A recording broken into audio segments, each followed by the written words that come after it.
Hey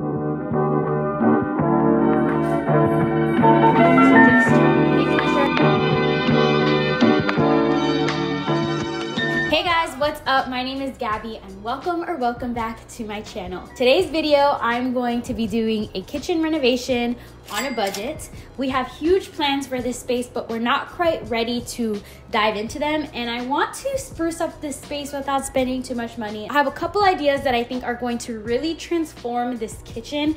First of which is tackling the backsplash. I think that the brown gray color that they are right now is really dating the kitchen. I also think the floors are something that I want to do something about. I'm still trying to wrap my head around what I could do. And then I want to do simple things that can really improve the space, such as changing out the hardware, changing out the faucet, like things like that that won't cost too much money, but are going to really improve and transform this space. Definitely be sure to hit subscribe. Be sure to like this video to let me know that I should keep doing this, and comment down below with any thoughts, suggestions. So without further ado, let's get started. All right, so in part one of this series, I'm going to be addressing the backsplash. So as you can tell, the backsplash is like this weird brown green color that is not the most attractive. So I considered a couple of options when fixing this backsplash, and I think the most cost-effective thing that I can do is actually paint the backsplash. I'm not gonna lie, I'm a little skeptical of this just because the backsplash is exposed to a lot of things as far as cooking, such as, you know, heat or water, and just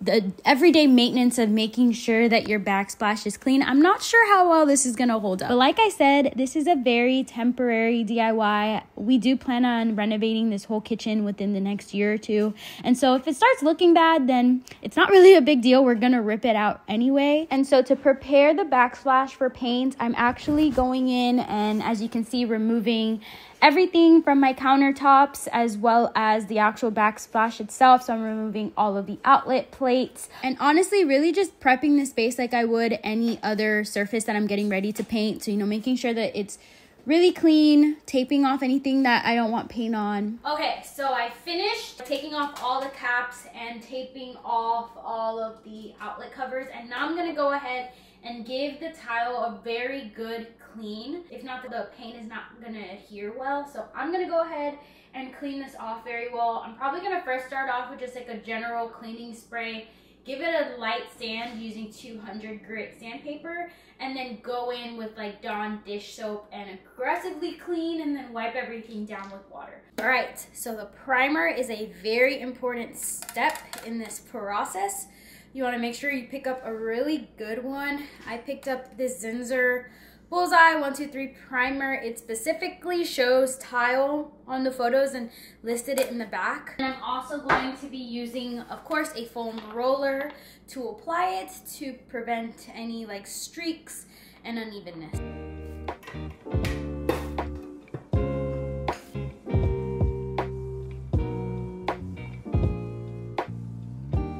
Alright, so at this point, there's no turning back. I'm just gonna go for it. I'm just gonna use like my regular technique when painting, just going in with first a paintbrush to get into the crevices, and then a paint roller. After, I think what I'm also gonna try to do is to use the brush to get through the cracks, and then go in afterwards with the foam roller to even everything out.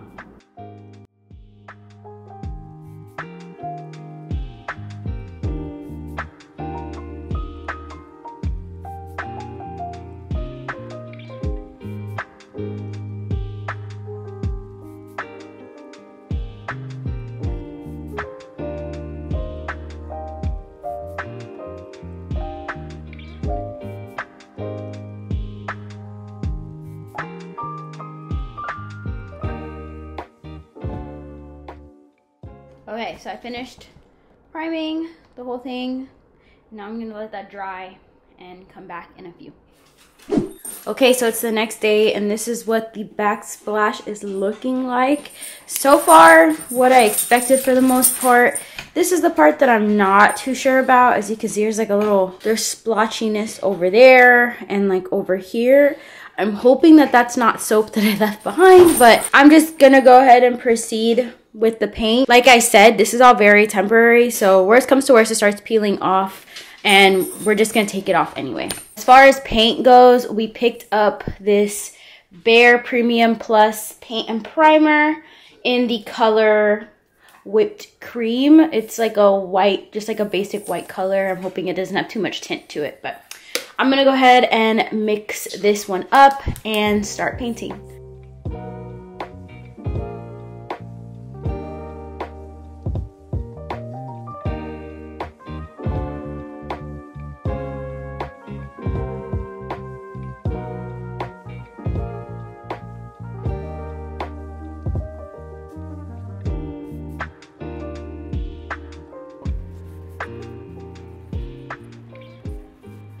All right, I'm going in with what I hope is my last coat, but we'll see.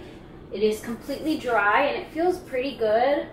I don't want to test scratch it yet because it's obviously not all the way cured, but this shouldn't take too long because I don't have to go through the cracks again. And I'm gonna have to go in with the second coat. So. Finished, and this has been drying for the last like 30-ish minutes, maybe an hour. It looks really good, y'all. So much better than it did before. I'm getting ready to start on the floors, and I have decided that I'm going to fill up the mortar cracks in between with just some mortar. I went ahead already and cleaned up the cracks with dry eraser things, and then I went in with my vacuum and really cleaned everything up. Now I'm getting this mortar repair thing, and I'm literally just using this caulk gun to get in cracks. So I'm first just using it to kind of go along the edges. I'm probably gonna go up to here for today. This way. Let's see, on this side. And now I'm getting my little spatula. It's not a spatula, but I think you know what I mean. And I'm just going through and just smoothing it out. And I'm trying to get it as flat as possible. That way it's not too much of a cleanup later. Okay, so it's the next day and I'm gonna go ahead and finish up the rest of the floors. This side ended up working perfectly fine. I think I do need to go back later and go in with like a heavier duty spatula thing and get into like all the crevices, but I'm just gonna wait for the whole floor to be dry to do that. So I'm gonna go ahead and get started.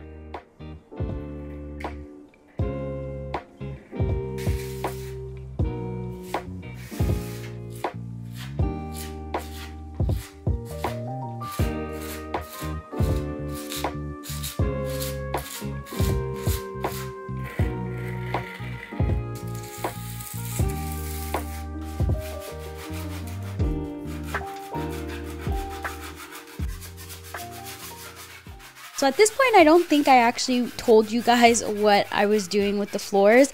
I'm actually going in and installing peel and stick tile. And in order for peel and stick tile to work, the surface needs to be completely flat. So that is why I went in and applied mortar in between the grout lines. And then I went ahead and chipped off all of the excess mortar pieces and sweeped everything up. And now I'm going in and measuring the floor so I can figure out where the first tile needs to go. Generally, when you are tiling, you want to start in the middle of the floor, and so that is what I did here. And I decided to go with Lowe's peel and stick tile. They had a lot to choose from and they were really good quality, and I'm really happy with this one. It's just like a darker charcoal gray color, which is actually what we want to install when we come in and do the floor. So this is like a good little tester to see if we like the color. To install it, I used a mix of this Roberts 7350 carpet tile adhesive, and then I also used construction adhesive. They both worked out fine. My method in applying this glue was to go along the perimeter and then just do like a big wob in the middle.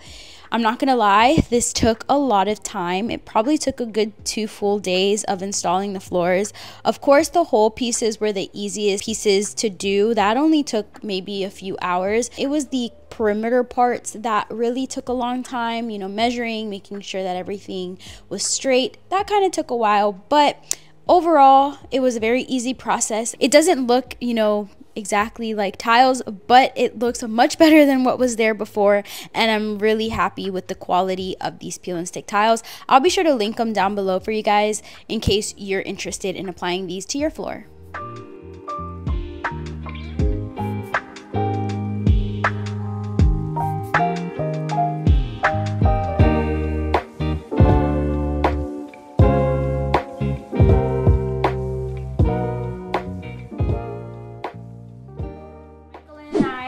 About 2 full days laying out the tile. Not gonna lie, I was kind of bad at recording.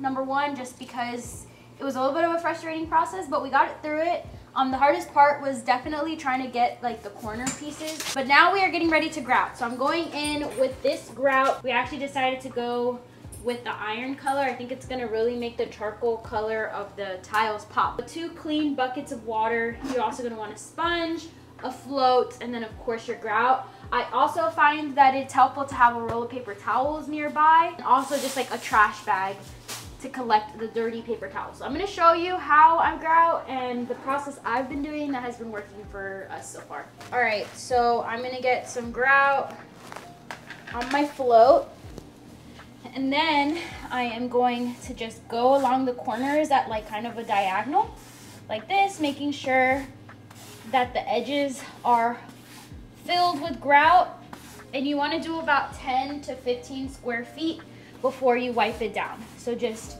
making sure I take my time and get all of the cracks and crevices filled with this grout. This is about as far as I want to go. You want to make sure that you're not doing too much. You don't want the grout to dry up on you. And then B, so you can actually like access it to clean it well. So I'm trying to pick up the excess grout because I don't know if I'm gonna have enough. And now I'm gonna get my sponge and some clean water. I find it easier to have 2 buckets of water because you're gonna have to be constantly switching out your water. Wet up your sponge, make sure you get out all the excess water. And then you're just going to get your sponge and try to wipe up as much as possible.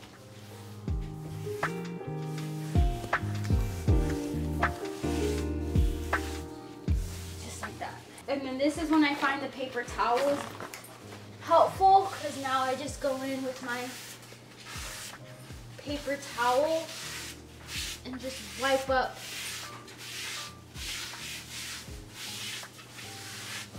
all of the grout. Unfortunately, this is going to result in a lot of waste, but this is the easiest way that I have been able to find doing this.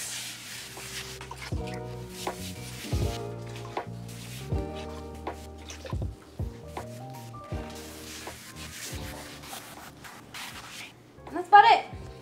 Now I'm going to do that for the rest of the floor. Alright, so I went ahead and tagged Michael in because I was starting to get tired, but this is what it's looking like. Looks super good. It's pretty straightforward and easy.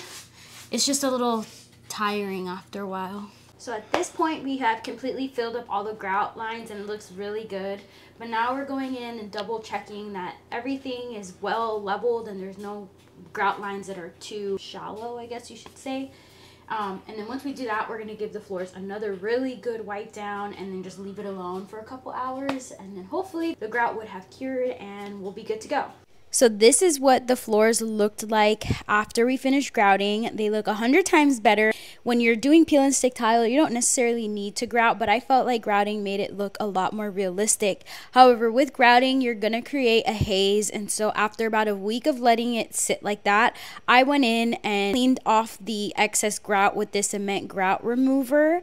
So I tried to follow the directions when using this product, but I found the easiest way to actually use it was to kind of pour it on there, scrub it with a bristle brush, and then mop everything up with clean water. And honestly, this truly transformed the floors. I highly recommend doing this. Please don't skip this step if you plan on grouting your floors. So now we're working on all the final touches of this kitchen makeover. One of the things I have been itching to do is to remove this old faucet. We actually found this new nice modern one off of Amazon, and Michael is helping me install it. My wife wanted a new sink in the kitchen to complete her kitchen renovation. So what we did, turned off all the water, shut off all the valves, we disconnected the old sink, and now we're installing the new sink. Excuse me, sir. Thank you, we're filming here. This sink we got off of Amazon, so we wanted to improve the functionality by removing the stretch pull sprayer and to have the integrated one into the main faucet. And we got a drinking water faucet so that we can have clean drinking water straight from the sink. Okay, so the sink has been secured. Michael did something underneath to tighten it. I screwed in the tightening nut underneath the sink to lock it in place, so now it's not going anywhere. We're going to connect the hot and cold lines underneath the sink so that we can have hot and cold water. As you can see, this thing just kind of dangles. There's a weight that goes underneath to pull it up like this. So this is the water filter that we are going with. Michael and I have had a 0 water filter for the longest, and we were just kind of getting tired of having to refill it all the time. So we decided to get in water filtration system. Really excited about this. It's from Waterdrop, and we got it from Amazon. Michael's getting ready to install the water filter. The nice thing about this water filter is it comes with a little like mounting sticker that tells you exactly where to mount your screws. So that little blue thing right there, that's a sticker. The sticker says this is used to assist in drilling. That's gonna go right there. So this is how it all looks together. It looks so good, and I'm so happy with how it just improved the look of my kitchen. I'm so happy with it, and I highly recommend it. Definitely check the link in my bio for all of the links. Okay, so I'm going to go ahead and start working on the cabinets. The first thing I want to do is clean them very well because they're all kind of dirty. And then I'm going to empty out the inside, reorganize that, and then actually go ahead and change out the hardware. I decided to just go with basic silver knobs because the existing hardware is already silver, and so to save some money I just decided to just continue with the silver. Otherwise I would have had to replace the hinges as well as the handles, and I wasn't really willing to spend that much money, especially on a project that is temporary. So I'm just gonna go ahead and change them out to these regular silver ones.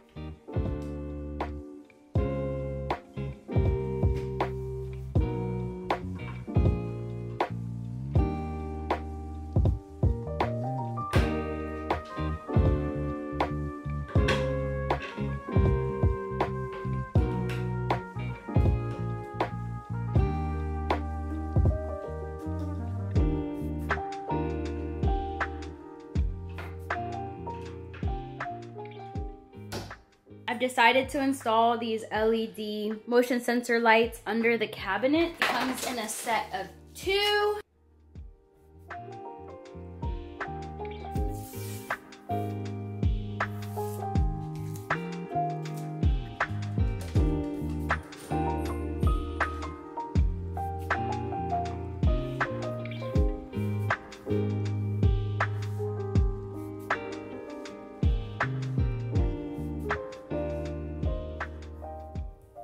So now that I have finished putting in all of the final touches, I am finally ready to show you the final reveal of the kitchen. But before I do that, I want to remind you of what it looked like before. It was extremely dated. I don't think anybody had touched this kitchen for at least 20 years, and it was showing. The floors were very, very dirty and just rough looking. The backsplash was a very interesting color. After just a few weeks of diligent work, I was able to transform the kitchen into this.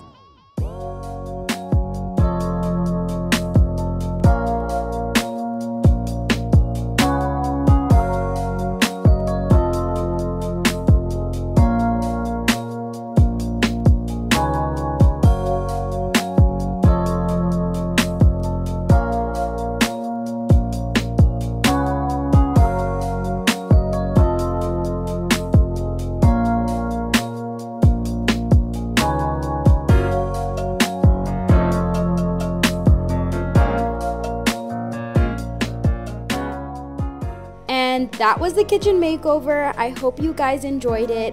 If you did, be sure to let me know down in the comments below. Be sure to give this video a big like and be sure to hit subscribe. I'll see you guys on the next one. Bye.